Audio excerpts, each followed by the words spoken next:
Hello, I am Leah Nazar. I'm Deanna Duran. I'm Zach Atzinger. I'm Anton Garcia. And I'm Netta Zachariah.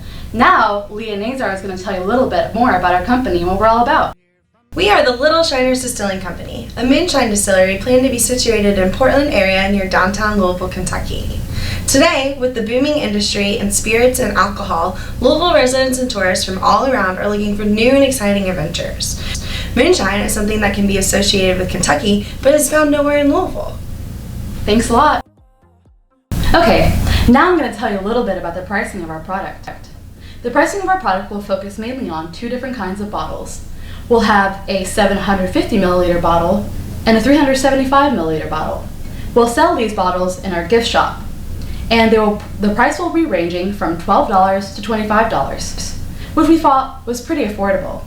Each bottle will have different flavors and based on the season. There'll be regular flavored ones and fruit flavored ones, so you can pick whichever one you like better.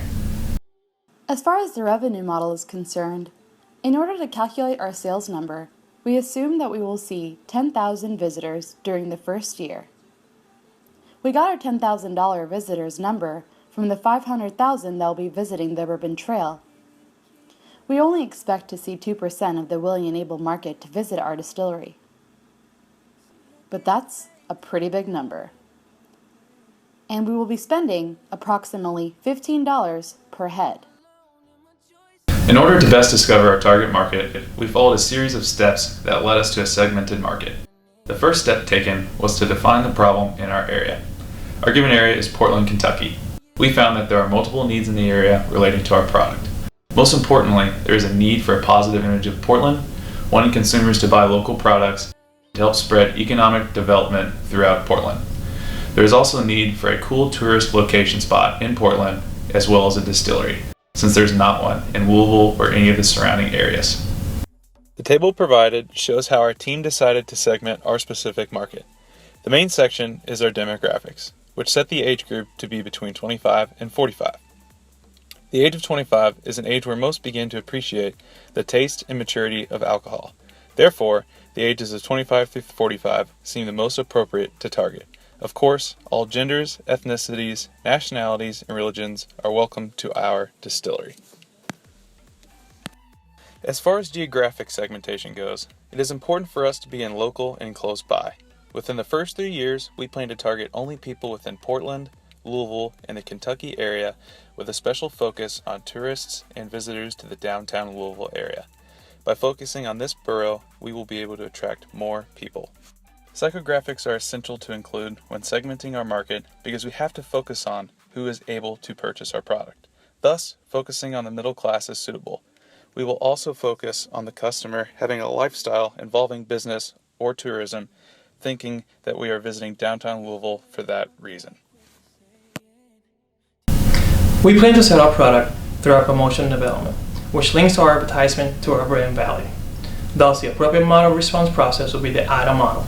The IDA model goes as follows: attention, interest, desire, and action. The model shows that events will occur when the customer will engage with our marketing or advertisement. We will begin by attracting the attention of the customer and then gaining his or her interest. The customer will then have a desire to buy our product. And lastly, the customer will come and buy our product. As time goes by, our marketing strategy will begin to evolve and include riskier advertising strategies, such as the development of a concert series or becoming liquor sponsors of bigger events and social gatherings. With a limited advertising budget of $3,000, our team has decided that the most effective use of our time and resources is the utilization of all forms of new media. This includes Pinterest, Facebook, Twitter, Instagram, and the creation of a website. The only printed advertising that we deem effective is the creation of a threefold brochure.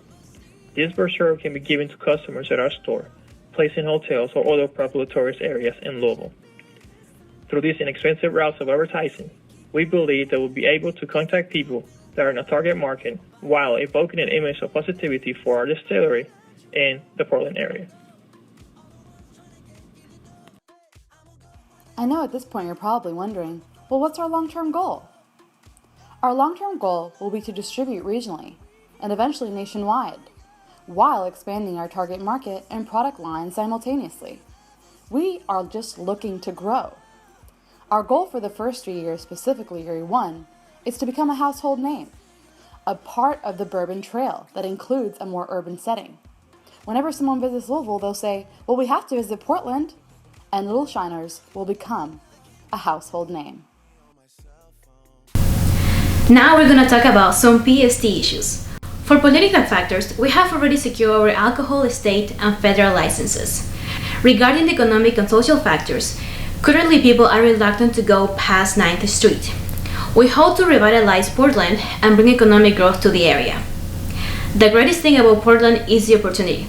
The real estate isn't expensive, even though it's close to downtown Louisville, but this will attract tourists. As far as the technological factors are concerned, renovations will be needed. The most expensive aspect is our distilling equipment, but our distilling equipment will be good quality and is expected to last. And we hope that tourism will supplement our costs. The 5 of us will be managing the company. We're not planning on hiring people until the 2nd year. As far as roles, Leah and Nada will be the ones providing the tours. Ento will be doing the finances, Zach will be the one making the moonshine, and I will be in charge of the gift shop. So what does it all come down to? The money, baby! In our first year, we expect to see 10,000 customers. Each customer will approximately spend about $15, which equals the net revenue of $150,000. The second year, we hope to increase to 15,000 customers, each spending $1,750. That gives us the net revenue of $262,500. This is a very conservative estimate. For our source of capital, we have all decided to contribute to the investment. The majority of our initial investment will come from a private investor. We have decided not to take the route of getting a loan because it does not seem appropriate for the type of business we're starting. We have assumed that for our initial budget startup, we're going to need $100,000. Our team will be using some personal funding, which will add up to be $60,000. Our private investor will help us with the other $40,000 to complete our initial budget. Each team member will be given 12% of ownership, while our private investor will be given 40% of ownership. An important component that takes place when starting a business is the product life cycle. It's imperative to note how long the product will be in each stage of the life cycle, and if the product or the company has the potential to mature. Based on research and discussions between our team, we believe that our product or our company, mainly focusing on our bottles of regular and flavored moonshine, will be in the introduction stage for the first year, and then continue to grow into the growth stage for the following 2 years after that. After the first 3 years of our business being opened, we hope that we will still continue into the growth phase and transition into a mature stage once we begin our distribution process. However, we will not begin distributing the product until after year 3. During the introduction stage the first year, we will be focused on getting customers and visitors to our distillery. Hopefully, our long-term goal is to regionally distribute our bottles. The benefits of Little Shiners Distilling Company will be endless. But the biggest reward of all will be bringing and establishing economic growth in the Portland neighborhood. Having a local establishment everybody can be proud of, that's open all year long. Thank you for your time, and we hope you support Little Shiners Distilling Company.